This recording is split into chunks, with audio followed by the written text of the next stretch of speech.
हिमायतनगर शहराचे प्रथम नगराध्यक्ष अब्दुल हमीद यांच्या जनसंपर्क कार्यालयाचा आज उद्घाटन सोहळा संपन्न। माजी आमदार माधवराव पाटील जळगावकर यांच्या हस्ते हा उद्घाटन सोहळा संपन्न करण्यात आला। या प्रसंगी हिमायतनगर शहरातील सामाजिक व राजकीय कार्यकर्ते व पदाधिकारी उपस्थित होते। या प्रसंगी रफिक सेठ, समद खान, फिरोज खान, संजय माने, सूर्यवंशी सर, पत्रकार गोपतवाड, जावेद खतीब, सुभाषाला राठोड, कोमावार, सरदार खान, अन्सार भाई शेवालकर, लोणे मॅडम, योगेश चिलकावार, जनार्दन ताडेवाड, सलाम कुरेशी, इलियास भाई कुरेशी व जावेद खतीब, सलीम पाशा कुरेशी, गणेश शिंदे, पापा पार्डीकर, अशरफ खान, मुजीब खान, हनीफ सर, महिम्मा होळकर, आहद भाई, अब्दुल हक सेठ, जफर लाला, बाबा खान, वाहब सेठ, आहद भाई, हन्नू सेठ, मुनीफ बाबा, शेख फिरदोस, जलील भाई मास्टर, सालिम शेवालकर, मूसा भाई आदि राजकीय व सामाजिक कार्यकर्ते तथा रहीम खान,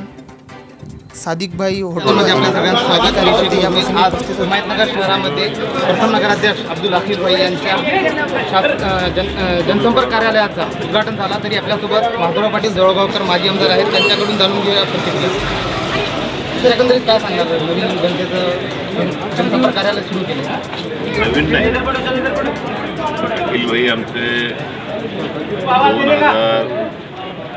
2016च्या आधीपासून राजकारणामध्ये आहेत, राजकारणामध्ये समाजसेवेमध्ये आहेत आणि तुमच्या सगळ्याच्या आशीर्वादाने या शहराचं प्रथम नगराध्यक्षपद भूषवण्याची संधीसुद्धा त्यांना तुमच्या सगळ्या हिमायतनगर शहरातील सर्व समाजाच्या नागरिकांच्या आशीर्वादाने त्यांना ते प्राप्त झालं होतं। त्यांनी त्या ठिकाणी 2.5 वर्ष एक अतिशय चांगली सेवा केली आणि तेव्हापासूनच त्यामध्ये 2016पासून या ठिकाणी हे कार्यालय या ठिकाणी चालू आहे।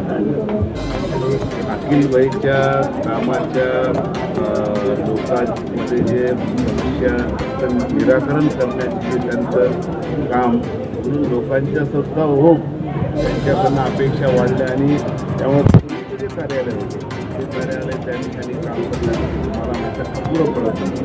म्हणून या ठिकाणी त्या कार्यालयाचं व्याप्ती वाढवली, कार्यालयाची त्या ठिकाणी मोठ्या प्रमाणात ते कार्यालय या ठिकाणी केलं आणि आज त्या